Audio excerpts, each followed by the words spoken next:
This presentation is brought to you by the SDG Decision Education Center. I'd now like to introduce today's speakers, Dr. Jennifer Meyer and Dr. Carl Spelter of Strategic Decisions Group.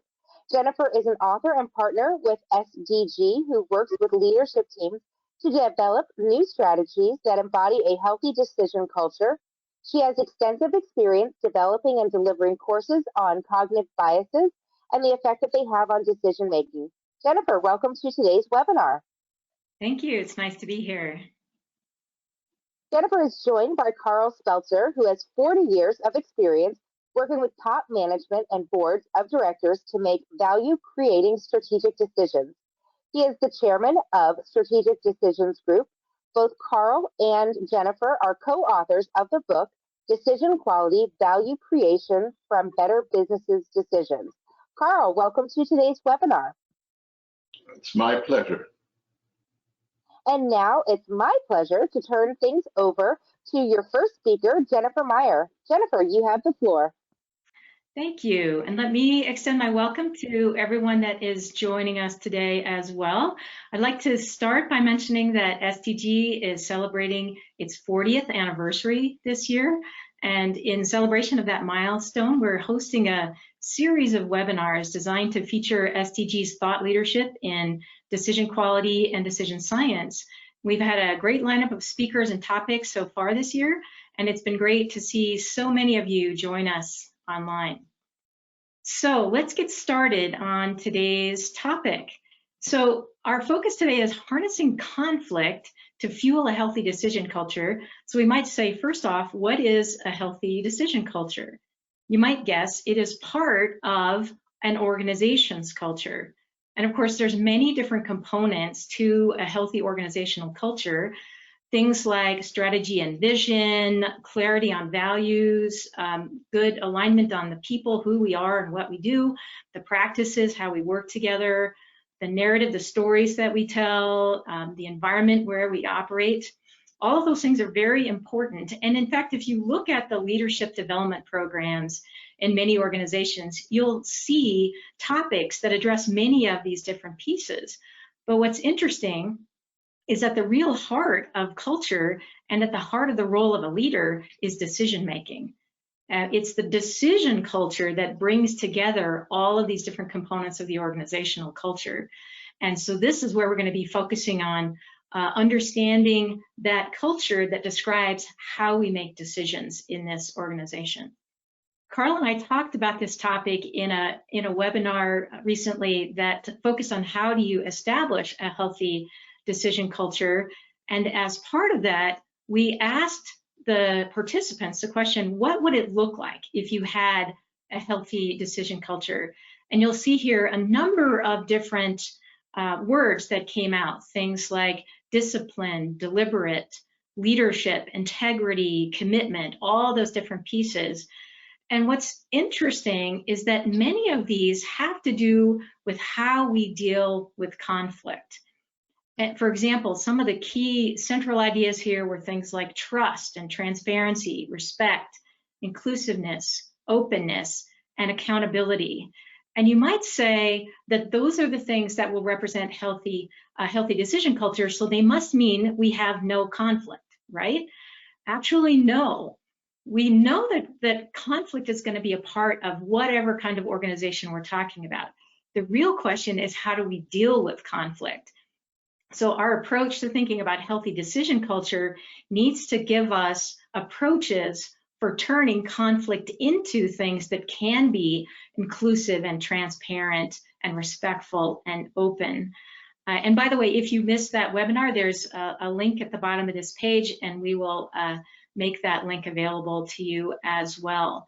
So when we're building that culture, we want to think about not that we want to eliminate conflict, but we want to find ways to turn conflict into something that can be positive when that's possible. We'll talk about when it's possible and when it's not possible. And of course, conflict isn't naturally a positive force. It could be, but we know that many of you experience unproductive conflict. So before we move on, I'd like to ask you a question here. what kind of unproductive conflict have you observed in your organization? Have you seen heated debate that rarely reaches resolution? Do you observe situations where you frequently revisit decisions that have already been made? Are the same people dominating the discussions in meeting after meeting? Do you see people expressing strong opinions but not caring too much about understanding what others think? Or perhaps a different kind of conflict, perhaps you see situations where people don't actually say what they're thinking. They're just very polite and nice, and we don't see a lot of conflict. That in itself is actually a problem to a healthy decision culture. We're seeing a number of these different, we're seeing the poll results coming in. There's a lot of commonality. The one that looks like it's not having as many participants respond to it is the one about heated debate. Seems like there's more focus on revisiting decisions, people dominating the discussion, strong opinions without looking for understanding of others. I think we are pretty well stabilized. Let's go ahead and close that poll so we can see those results. All right, there we go. So we see there's quite a bit of focus on the same people dominating the discussion. We're going to come back to that topic later today. And there's also some focus on people not saying what they're thinking, being too nice, or the opposite, strong opinions and lack of a desire to understand others. So it sounds like you have some experience with dealing with unproductive conflict. Now we want to think about, what does a healthy decision culture look like? We also want to talk about, what does it constitute? Another critical piece of a healthy decision culture is it has to get us to the requirements of DQ. We can't make good decisions unless we achieve the requirements of decision quality. We know there are 6 requirements that we have to meet in order to have a quality decision. We have to be very clear about what the problem is that we're trying to solve. What is the frame for the decision that we're making? We also know we can't do better within that frame than the best alternative we have. So we need good attention on creating compelling and doable alternatives. And then for each of those alternatives, we need to understand what will happen, what kind of information will guide our understanding of the outcomes associated with making those choices. And in the context of especially big strategic decisions, we know there are going to be decisions about the future that have significant uncertainty. So we have to have a way of representing that uncertainty, in particular, uncertainty about what results we're going to get in terms of the values that we have identified that we want to be achieving in this decision-making process. We want to put all those things together, the alternatives, the information, and the values. We want to put them together in a way that leverages logically correct reasoning, that is a sound approach to dealing with the many different alternatives, the many different interconnections, and the uncertainty. And we want to do this in such a way that we build commitment to action as we go. We're going to find that this commitment to action point is a critical piece in understanding whether or how we can turn conflict into something that's a positive force in the context of our decision culture. We know we want to reach decision quality on any kind of decision, and we have to make sure that we have all 6 of these in place. Like a chain, the decision is no stronger than the weakest link. So we have to be prepared to address all 6 of these things. And that's going to happen no matter whether this is a decision that is, whether it's a big complex decision with lots of uncertainty and difficulty to reverse, or whether it's a smaller decision that needs to be made quickly. We want to achieve decision quality in all those contexts, but the way that we get there will depend on what it is that the decision looks like. A complex decision will require a different approach than a smaller or decision that needs to be made quickly. So we're going to design a fit-for-purpose process for achieving decision quality, depending on what the nature of the decision is. And of course, we want to be efficient in that process, but efficiency doesn't do us any good unless we actually meet the requirements of decision quality. So that's really our focal point in terms of what we want to accomplish here. We want to make sure we meet the requirements of DQ, and we're now going to turn to think about how are we going to think about the context of those decisions and what we can do with conflict in that particular context, because decisions are only part of the equation that we have to deal with here. And I'm going to hand off to Carl here. And so decisions are only part of the equation. What we really want is results. And so decisions are a means to delivering results. And there's a point where we reach a conclusion, or where we make this commitment, this point of commitment where we draw this arrow here. That's key, because that's the point of where we shift from looking for the best answer, which is a decision orientation and tries to meet the quality through meeting the requirements of a quality decision. And that front end is really decision work.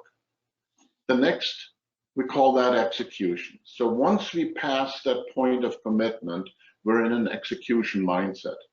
This difference between a decision mindset and an execution mindset is huge. It's kind of on the left side.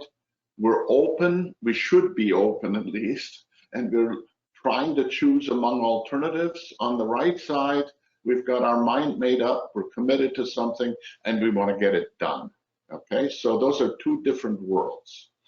And all of this comes in the flow of the real world of making, paying attention to lots of opportunities, lots of problems, daily conversations and conflicts. And in that world, we have to figure out where the decisions lie. They don't come labeled as decisions. The world doesn't come and saying, here's a decision for you to make. In fact, we have to tease them out, understand them, and be proactive about that. If the people that are most successful as leaders are proactively understanding and recognizing and declaring decisions, and they see decision opportunities where others just go along and stay reactive. Okay? So in fact, this front end of recognizing and declaring of decisions is a big piece of that. Then secondly, these have to be made, these decisions, in collaboration or in conflict with others in a timely manner, with time pressures. Okay, so and I say timely rather than speed, because a decision has to be timely. It's less about speed. Speed often creates a lot of rework, where if you focus on when do I need to have this decision made, and some of them need to be made immediately, and some of them are easy, as they say at Amazon, if it's a two-way door where you can go out, and if you don't like what you see, you go back in. There's not a lot of commitment that has to be made. Those are made easily and fast, and often it's better to try. The decision is to try rather than go reflect. But all of these decisions, this decision flow, comes along, has to be made with people in a timely manner. Okay? So in that context of this ongoing decision execution workflow, now let's get to the topic, how can we make conflict productive? Okay. Well, it can be productive or destructive, and it's very different before and after the point of commitment. Before the point of commitment, I like to say conflict is fuel, okay? And after it, conflict is poison. I have one client where the chief financial officer and also function as chief risk officer would always hold on to her opinion and like to be, if things were in execution phase and something didn't work out, she would be in the I told you so mode, totally undermining execution and shifting people to a low risk mindset of saying, look, I don't want to be criticized for bad outcomes. Well, the easiest way to do that is not to take any risk. So when people don't have conflict on the right side, it either slows down execution tremendously because we're debating and we're constantly putting energy into that conflict, or it undermines even the quality of the decision that's made before commitments in the future. So on the right side, most of conflict ends up being dysfunctional and destructive. And therefore, we have to try to get the conflict on the left side. And therefore, it's critical to know which side of commitment we're on. Some organizations have actually built that consciousness in and are very clear about when they get to that point of commitment. It's become popular, and I think this might have started with Amazon again, of saying, agree or disagree, but commit. That's really the point of commitment. At that point, we have to let things go. We're locking arms. We're moving forward together in execution. And so we would like to ask another poll here.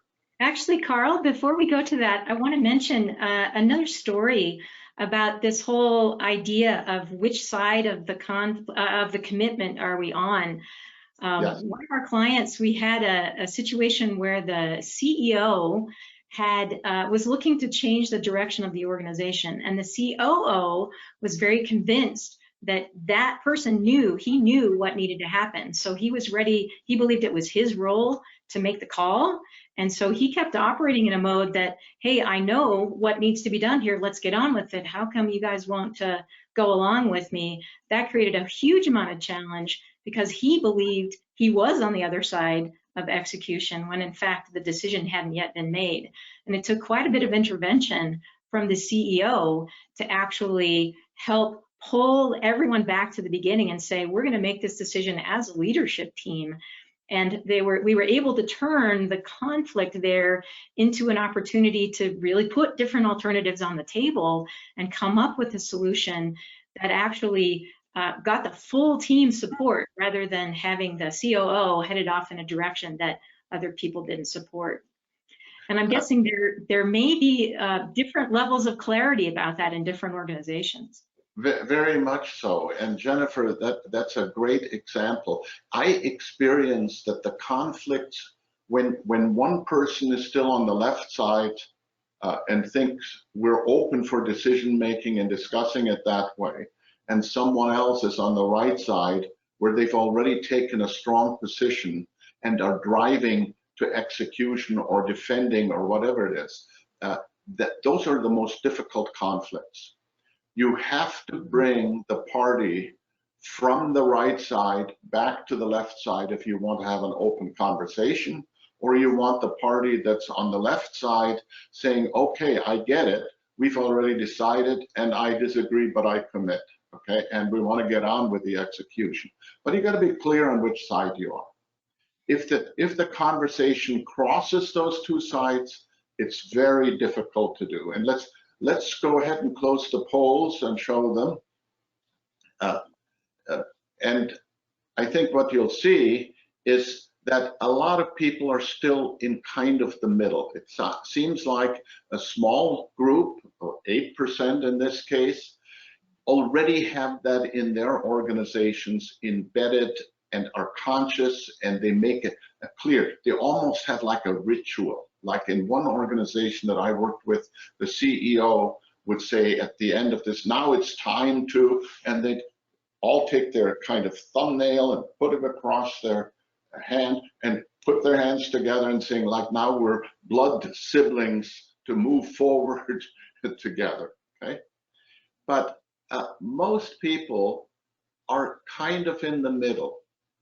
And one of the things that we would recommend is to make that very clear. If you want productive conflict, you need to know which side you're on, and if you're on the right side, then get on with the execution and remind everyone that we are now in execution mode, and the conflict about whether we should be executing or not should be behind us, okay? And so it's a agree or disagree, but commit. Now, let's turn to how do we get productive conflict, which is mostly an item of how do we invite it and do it on the left side. And we want to encourage the right kind of conflict. To do that, we have to create a safe space. So the earliest poll you did, Jennifer, many people said they're being too nice and the conflict doesn't show up that much. That was one of the top ones. Well, you have to create a safe space. You have to invite it. If you're the one that's leading the discussion, you have to stay curious, humble, listen to understand, acknowledge the idea of others. And when someone comes up with something that's counter to where you start, rather than getting defensive, applaud it and build on it. Okay, those are the basic rules.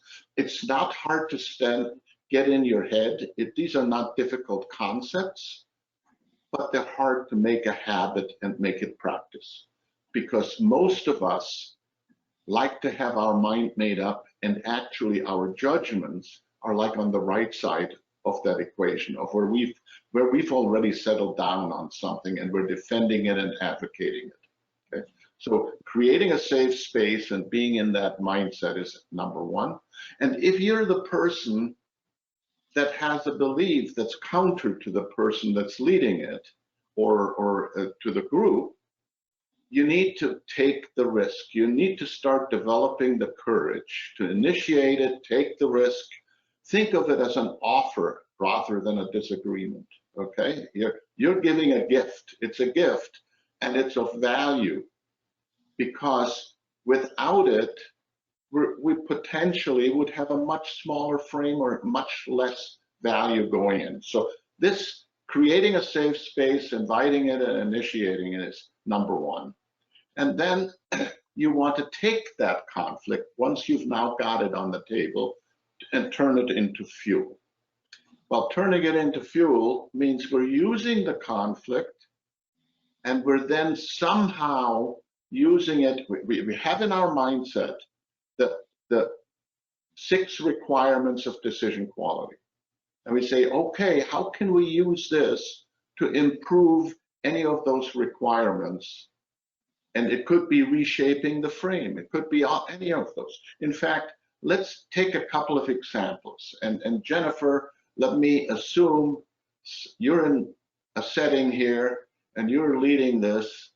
And here's one of the people saying the data we're using is really crappy and biased. And I don't trust the experts that we've selected either.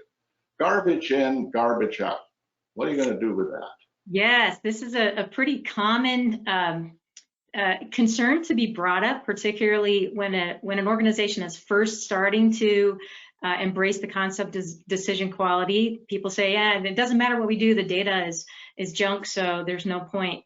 This is a fascinating opportunity to start thinking about what is it that makes the data feel biased and feel like it's not worth using. Oftentimes, this arises because the organization is using single point estimates. So this creates the opportunity for introducing the concepts of ranges, not just having a single point forecast about what the impact might be from a particular decision, but actually what is the range of outcomes and what can we do to influence which part of that range we end up being in. So that's a step in the direction. So we can use this as an opportunity to introduce the idea of ranges. It may also be a clue that we don't have within the organization the quality of data that is needed. Maybe we have to go outside of the organization, bring in subject matter experts to provide some of that other information. But oftentimes the issue isn't so much that the organization doesn't have the people who know, it's that the people who know different things don't talk to the other people. And in fact, sometimes there's a protectiveness about, I don't want to share my view of the world because that's going to give you a benefit. So here we have the opportunity to build transparency into the process of assessing that information and quantifying it through development of peer review processes. And using this kind of a complaint or concern can help us motivate the participation and the transparency that's provided in those kinds of peer review processes.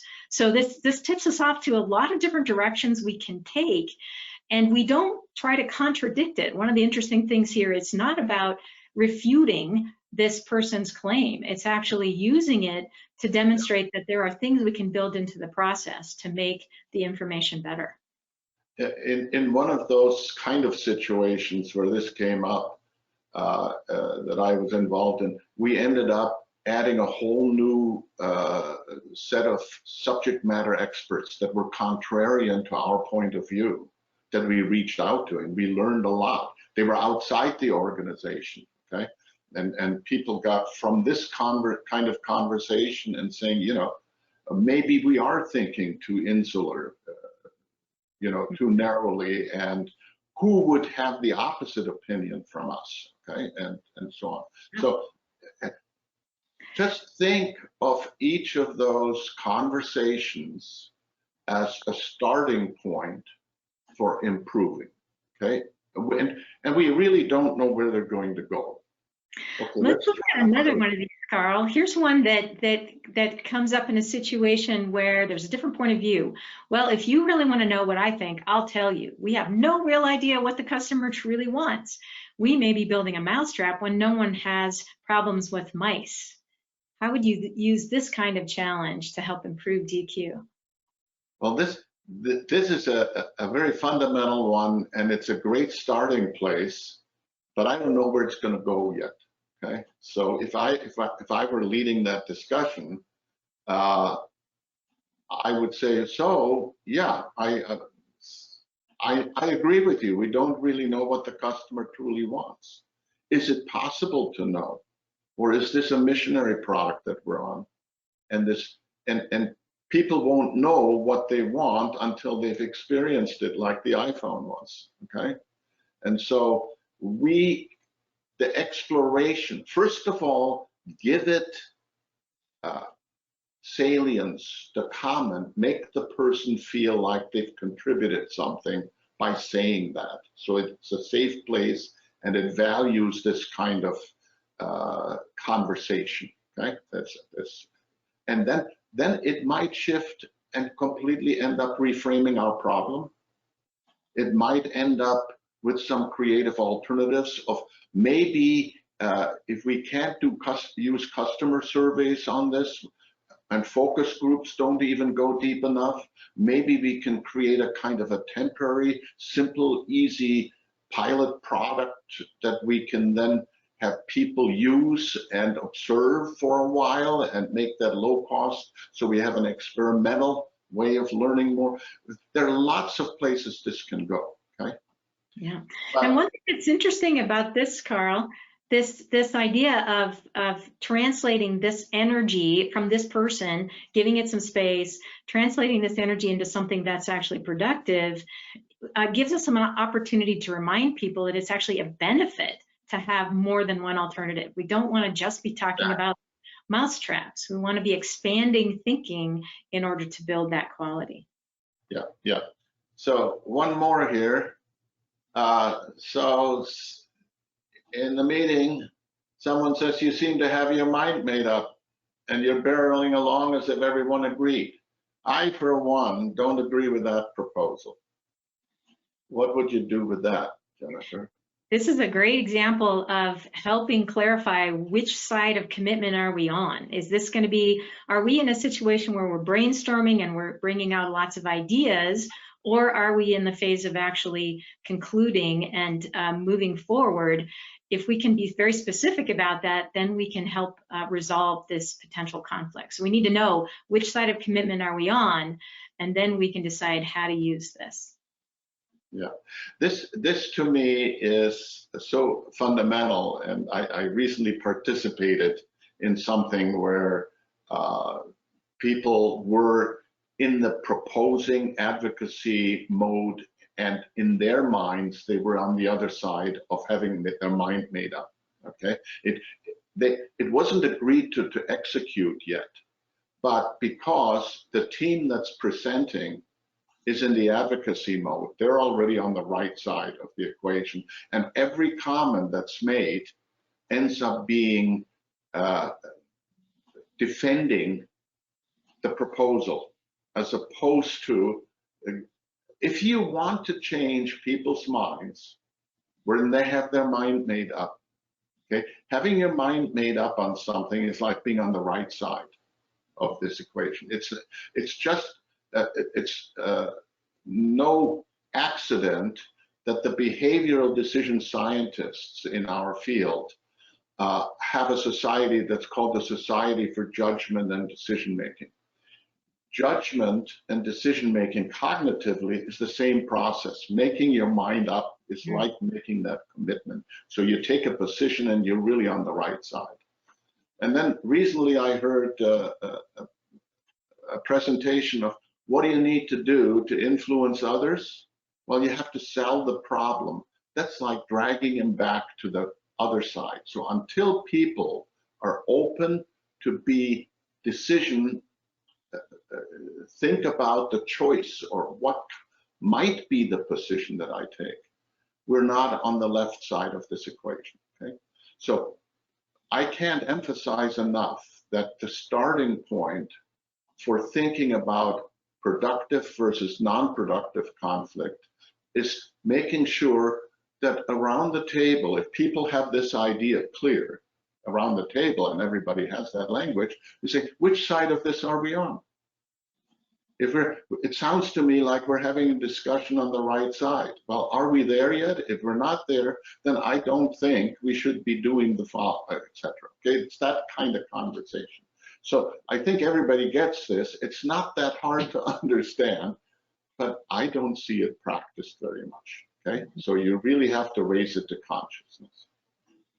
So how do we improve our decision culture with productive conflict? And so in summary, the key points we made is we need to recognize and declare decisions. Okay, we do that first. We have to create a shared understanding and awareness in our language and in our culture to say which side of this commitment are we on. Okay? And once we have that, we know that before the commitment, conflict is fuel. After the commitment, conflict is poison. And number three, if you haven't reached commitment, okay, so if you're on the left side, turn the conflict into fuel for decision quality, create a safe space and invite the disagreement because it enriches us, improve the requirements. You can drag the opportunity and see which of the requirements you want to improve on. Or it could be that you have to revise the process too. More often than not, it's not a process question as much as it is a matter of listening and understanding where can this bring us additional value in terms of improving the 6 requirements. And then once you make a decision, make it a conscious, clear shift from the left side to the right side. Okay. And if you want to improve the decision culture, you have to make this a habit, part of everyday language, and it has to become part of how we make decisions around here. Okay, that's really the whole story that we want to get across today on one page.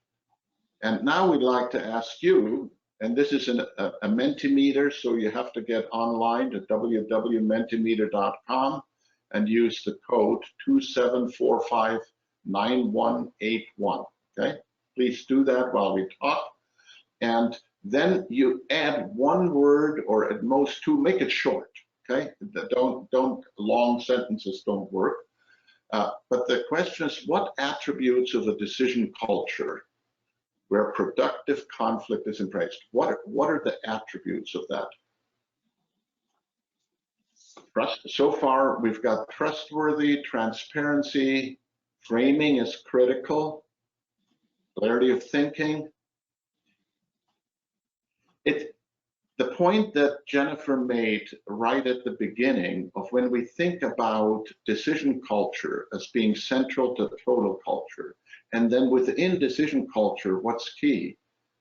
We come to a couple of key insights. One is how we deal with conflict and address it and drag it into this decision-making world. That's one key thing. Another one is making sure that decision quality is applied not just on the big strategic decisions, but becomes an everyday tool, so it becomes part of the language for all decision makers and gets owned by the decision makers, by the way. So we'll have some future webinars on this whole idea of how do we create a healthy organizational decision culture. And we're seeing a lot of these coming in. While we do this, Jennifer, let's deal with a couple of the questions that have come in. Yeah, there's one question that came in, and it also showed up in that poll that we did initially that says, how can we get others to engage in conflict so that it's not always the same person raising objections? And we had that note about the same people showing up. That was the top rated answer when we did our initial poll.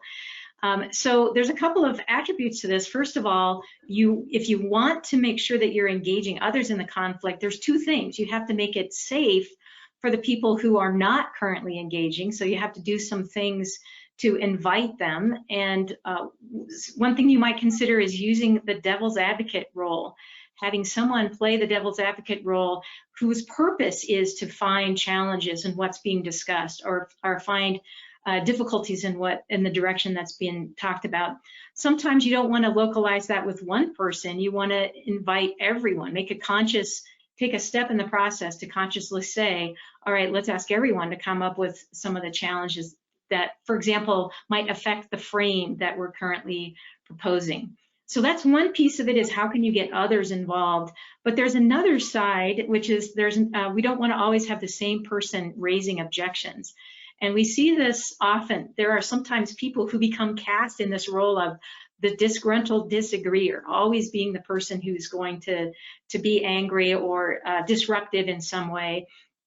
If you find yourself in a situation where you have this routine objector, one thing you can do is actually work with that person offline to help formulate that person's objections into something that can be turned into fuel.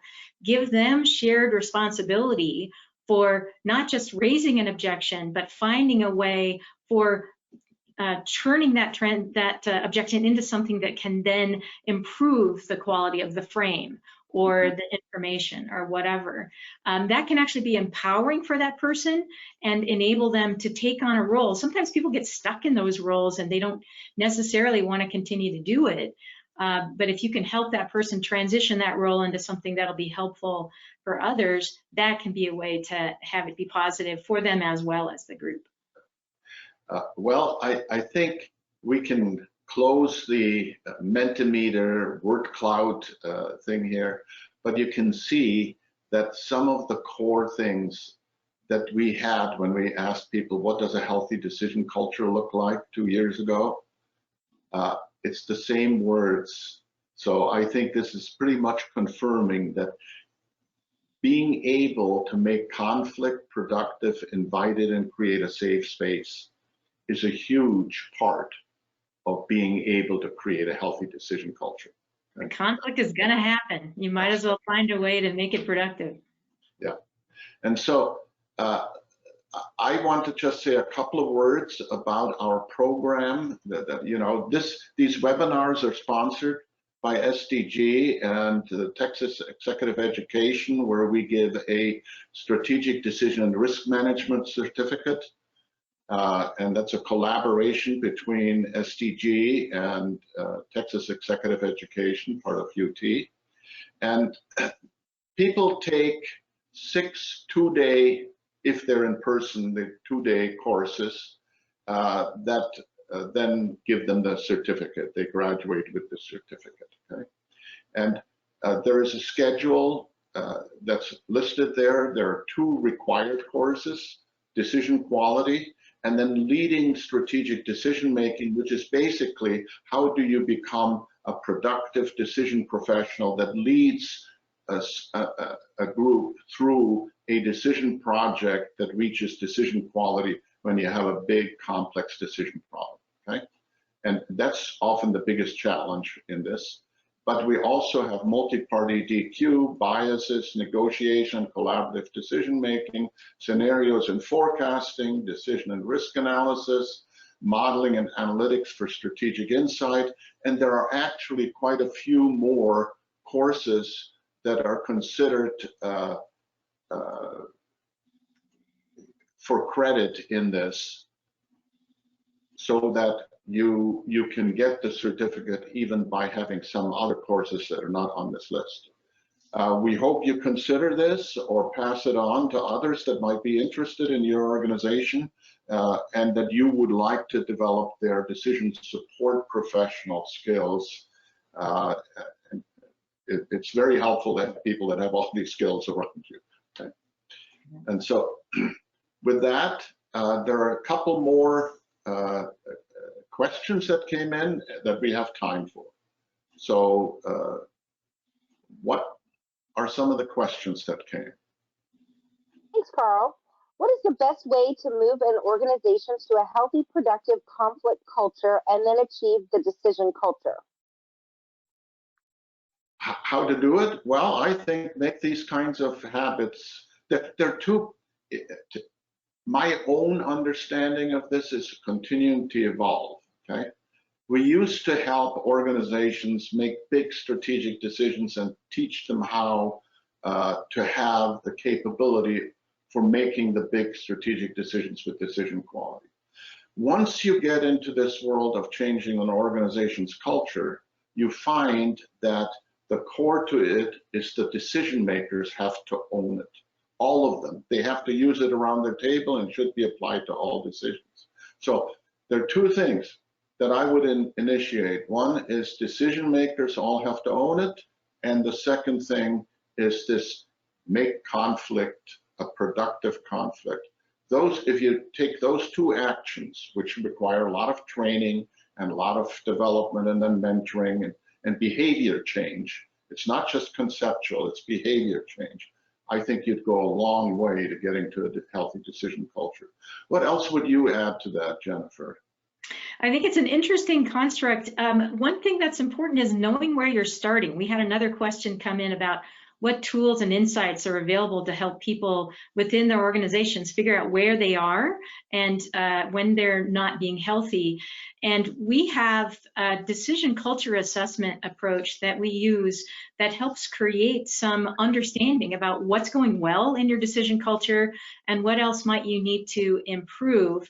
We use a series of interviews as part of that, and we also use an online survey to solicit input. We have a set of decision dysfunctions that we've identified over the years in our work with various organizations. And we use this as an approach to figure out which of these dysfunctions are the ones that show up. And sometimes they're really focused on conflict, sometimes they're focused on other kinds of issues. But if we can do that assessment initially, that can help you understand where you want to put your attention. And a second step following up from that is getting clarity about what the decision agenda is. What are the things that people ought to be working on, not just what are they working on? So being very purposeful about the approach to what decisions you're spending time on, and then you can encourage conflict in the right ways and address some of those other dysfunctions that might have come up. And feel free to reach out to us. We're happy to provide more information about that decision culture assessment. Okay. And with that, we're ready to hand it back to Lucy to wrap us up. Thank you, Carl, and thank you, Jennifer, and thank you everyone for attending today's webinar. Once you leave today's webinar, you will be directed to a survey on the presentation, and we would appreciate it if you provided your feedback. You will also receive a follow-up email in a few days with a link to view a recording of today's webinar. We invite you to share the recording with others inside your organization. On behalf of Strategic Decisions Group and our presenters, thank you again for joining us and have a great rest of your day. Thank you. Thank you.